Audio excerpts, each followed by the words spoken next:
BBA, BCA, BCom computer కోర్సులో 100% placement లభించే ఏకైక డిగ్రీ కాలేజ్ కూకట్పల్లిలోని i3 డిగ్రీ కాలేజ్ 8367215215. శ్రీమాత్రే నమః. శ్రీ గురుభ్యో నమః.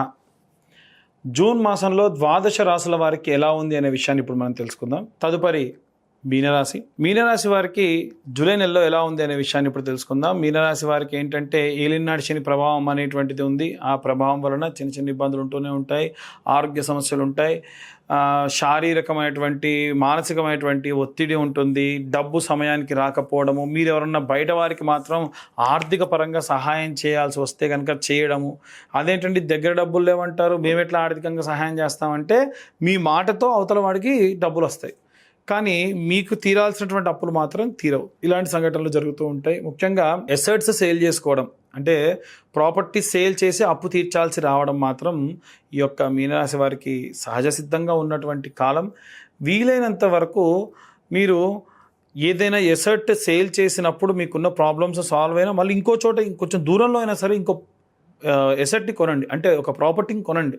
దానివలన అది మిమ్మల్ని, మీ యొక్క కుటుంబాన్ని ఫ్యూచర్ చాలా కాపాడుతుంది.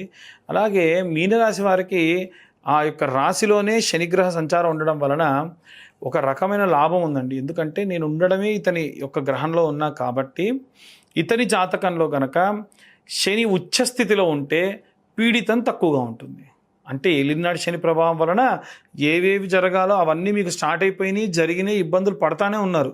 ఇక ఎక్స్ట్రీమ్ ఇంకా మీరు ఏమి ఇబ్బందులు పడేటువంటిది ఉండదు. కానీ ఒకవేళ మీకు కనుక శని నీచంలో ఉన్నాడు అనుకోండి జాతకరీత్యా, నేను చెప్పేది మీ పర్సనల్ జాతకరీత్యా, మీ పేరు, date of birth, time, place అవన్నీ కనుక ఉంటే మనం మీ జాతకంలో శని ఉచ్చస్థితిలో ఉన్నాడా, నీచ స్థితిలో ఉన్నాడా, ఎన్ని డిగ్రీస్లో ఉన్నాడు, గురువు ఎక్కడున్నాడు, ఇవన్నీ కూడా మనం ప్రాపర్గా చూసి మనం ఇంకా బాగా చెప్పేటువంటి అవకాశం ఉంటుంది.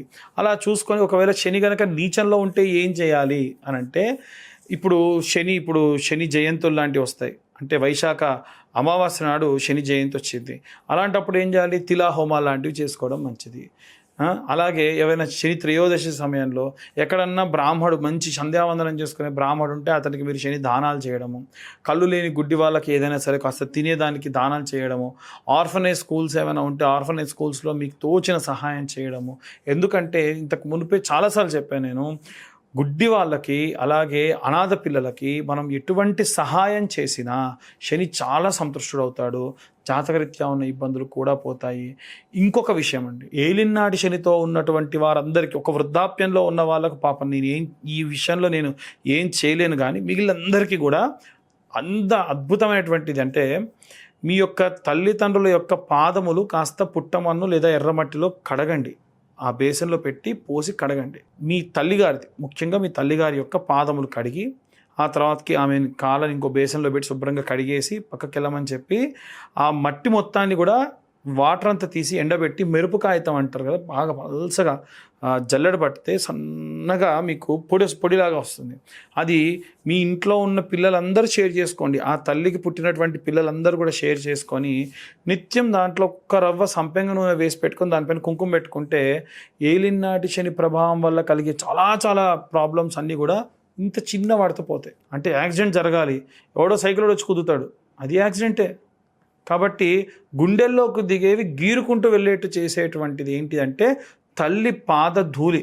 అందుకే చిన్నప్పుడు మనకు బాలారిష్ట దోషములు ఉంటాయని స్నానం చేయగానే తల్లులు ఏం చేస్తారంటే కాళ్ళకున్న మట్టి తీసి స్నానం చేయగానే బొట్టుగా పెడతారు. ఎందుకు అలా పెట్టాలి అని అంటే ఇందుకే పెట్టాలి. కాబట్టి ఎన్ని దోషాలున్నా తల్లి యొక్క పాద ధూళి తీసుకొని మనం పెట్టుకోవడం వల్ల ఆ యొక్క దోషం నుండి మనం బయటపడతాము. అపమృత్యువ్యాలు, పెద్ద యాక్సిడెంట్ జరిగినా మనకేం కాకుండా బయటపడతాము, చిన్న చిన్న ఏ ఫ్రాక్చర్లో జరిగి బయటపడతాము, ప్రాణాలతో ఉంటాము, ఎటువంటి ఇబ్బంది ఉండదు, దీర్ఘమైనటువంటి నష్టం అనేటువంటిది జరగదు. కాబట్టి ఈ యొక్క మీనరాశిలో ఉన్న వాళ్ళందరూ కూడా ఈ రెమెడీ పాటించండి, చాలా అద్భుతమైనటువంటి ఈ యొక్క సత్ఫలితాలను పొందండి. ఇక మనం ఎలాంటి రెమెడీస్ తీసుకోవాలి ఇంకా అనే విషయాన్ని ఇప్పుడు మనం తెలుసుకుందాం. గృహిణులకి, విద్యార్థులకి, ఉద్యోగస్తులకి, వ్యాపారస్తులకి, అలాగే సినీ రాజకీయ రంగాల వారికి, వివాహం కోసం ఎదురు చూస్తున్న వారికి, కోర్టు గొడవల్లో చికాకుల్లో బాగా ఇబ్బందులతో ఉన్నటువంటి వారికి అందరికీ కూడా ఎలాంటి రెమెడీస్ తీసుకోవాలి, ఎలాంటి మంత్రపఠనం చేయాలనే విషయాన్ని ఇప్పుడు మనం తెలుసుకుందాం. వాస్తవంగా అందరికీ కలిపి ఒకే ఒక రెమెడీస్ బాగా వర్తిస్తుంది. ఈ జూన్ మాసం అంతా కూడా మనకు ఆదివారం నుండి ప్రారంభించి శనివారం వరకు కూడా నిత్యము కూడా నేను ఇప్పుడు చెప్పేటువంటి విధానాన్ని ఫాలో కావండి. చాలా చాలా మంచి రిజల్ట్ ఇస్తుంది. ప్రప్రథమంగా ఆదివారం నాడు చాలా లిమిటెడ్గా మీకు ఈ యొక్క ఖర్చు అనేటువంటిది ఉంటుంది. ఏంటిది ఇంతకీ అదంటే, ఆదివారం నాడు నవగ్రహాల దేవాలయంలో, నవగ్రహాల గుళ్ళో సూర్యుడి ముందు, మధ్యలో సూర్యుడు ఉంటాడు, ఆయన ముందు ఒక ఆకు డొప్ప పెట్టేసి దాంట్లో ఒక పిరికెడు గోధుమలు వేయండి. దాంట్లో ₹1 బిల్ల పెట్టండి. అలాగే కొత్త మట్టి ప్రమిదలో దీపం వెలిగించండి. వీలైతే దీపంకి వేసేటువంటి ఒత్తి ఎరుపు రంగులో ఉండాలి, లేదా ఆవు నెయ్యి కుంకుమ కాస్త కలిపి గనక మీరు దీపం వెలిగిస్తే ఆ జ్యోతి కొంచెం ఎరుపుగా వెలుగుతుంది. ఇలా చేసి ప్రదక్షిణలు 21 ప్రదక్షిణాలు మీరు సవ్యంగా చేయండి. తర్వాతకి 6 ప్రదక్షిణాలు అపసవ్యంగా చేయండి. మనకు ఉన్నటువంటి నవగ్రహాలకి ఒక్కొక్క గ్రహానికి 3 ప్రదక్షిణాలు చేయాలి. అయితే సూర్యుడి నుండి మనకి శని వరకు సవ్యంగా అంటే క్లాక్ వైజ్ డైరెక్షన్లో ప్రదక్షిణాలు చేయాలి. మిగిలినటువంటి రాహువుకు కేతువుకు 6 ప్రదక్షిణాలు యాంటీ క్లాక్ వైజ్ చేయాలి. మొత్తం 27 ప్రదక్షిణాలు చేయాలి. 21 ప్రదక్షిణాలు సవ్యంగా చేయండి, 6 ప్రదక్షిణాలు అపసవ్యంగా చేయండి. ఇలా ఆదివారం నాడు నుంచి స్టార్ట్ చేయండి. సోమవారం నాడు ఒక పిరికెడు బియ్యం ఆకుడొప్పలో వేసి ₹1 బిల్ల పెట్టేసి మళ్ళీ ఒక కొత్త మట్టి దీప ప్రమిద, మట్టి ప్రమిద అంటే ఇంత చిన్నదేం సరిపోతుందండి. ఆ మట్టి ప్రమిదలో ఆవు నెయ్యి లేదా నువ్వుల నూనెతోని దీపారాధన చేయండి. అదే మంగళవారానికి వచ్చేసరికి కుజగ్రహానికి ముందు కందిపప్పు లేదా కందులు ఆకుడొప్పలో వేసి ₹1 బిల్ల పెట్టేసి చిన్న దీపారాధన చేయండి. అలాగే బుధవారం నాటికి వచ్చేసి ఈశాన్య భాగంలో బుధగ్రహం ఉంటుంది.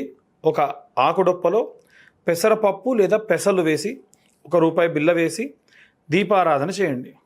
అలాగే బృహస్పతి గ్రహానికి గురువారం నాడు బృహస్పతి గ్రహం అంటే నార్త్ సైడ్ మధ్యలో ఉంటాడు. ఆయన దగ్గర ఆకుడొప్పలో శనగలు వేసి దాంట్లో ₹1 కాయిన్ పెట్టేసి దీపారాధనకు చిన్న మట్టి ప్రమిద దాంట్లో ఒత్తి వేసి వెలిగించండి. మీరు ఎప్పుడు దీపారాధన చేసినా తూర్పు లేదా పడమర చూడాలి తప్ప ఉత్తర దక్షిణాలు చూడకుండా ఉండే ప్రయత్నం చేయండి. అలాగే శుక్రవారం నాటికి వచ్చేసి బొబ్బర్లు తీసుకొని ఒక ఆకుడొప్పలో పిరికెడు బొబ్బర్లు మాత్రమే వేసి ప్రాచ్య దిగ్భాగము అంటారు, అంటే తూర్పు భాగంలో శుక్రగ్రహం ఉంటాడు, 3 గ్రహాలు ఉంటాయి మధ్యలో. ఆ గ్రహం దగ్గర ఈ ఆకుడొప్పలో ఈ ₹1 బిల్ల పెట్టేసి శుక్రవారం నాడు దీపం వెలిగించండి.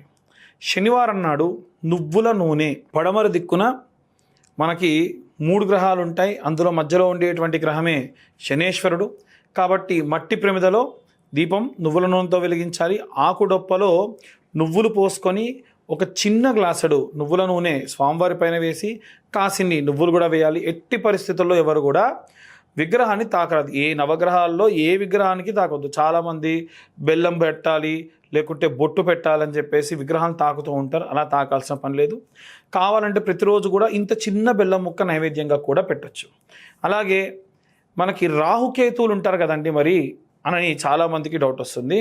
రాహుకు కేతువుకు మంగళవారం నాడే లేదా ఆదివారం నాడు, లేదా రాహుకు మంగళవారం కేతువుకు ఆదివారం నాడుగా సెగ్రిగేట్ చేసుకొని ఈ రాహుగ్రహం దగ్గర మినుములు, నల్ల మినుములు లేదా మినప్పప్పు ఒక ఆకుడొప్పలో వేసి దీపారాధన చేయండి. అలాగే కేతువుకు వచ్చేసి మంగళవారం నాడు లేదా ఆదివారం నాడు ఉలవలు ఒక పిరికెడు ఆకుడొప్పలో వేసి దీపారాధన చేయండి చిన్న మట్టి ప్రమిదలో.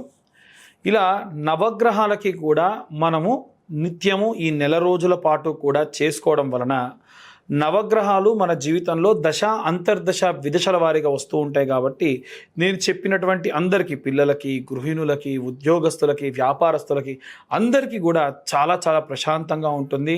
మీ జాతకరీత్యా ఒకవేళ మీకు జాతకం తెలియకపోయినా సరే మీరు నవగ్రహాలకి శాంతి చేసిన దాంతో సమానం. ఇంకా వీలైతే మీరు పెట్టేటువంటి ఆకుడొప్ప ఇంతంత ఉప్పు, పిరికెడు రాళ్ళ ఉప్పు పోసి పెడితే ఇంకా మంచిది. శారీరక బాధ, నరదిష్టి, నరఘోష కూడా దానివల్ల పోతుంది. ఇవన్నీ కూడా మనం అధికమైనటువంటి ఖర్చు లేకుండా పెద్ద పెద్ద హోమాలు లాంటివి చేయించుకోకుండా ప్రశాంతంగా ఉండేదానికి దోహదపడుతూ ఉంటుంది. ఇక అందరూ కూడా నవగ్రహాల దేవాలయానికి వెళ్ళినప్పుడు చదవవలసినటువంటి మంత్రం ఏమిటంటే ఆదిత్యాయ చ సోమాయ మంగళాయ బుధాయ చ గురుశుక్ర శనిభ్యశ్చ రాహవే కేతవే నమః.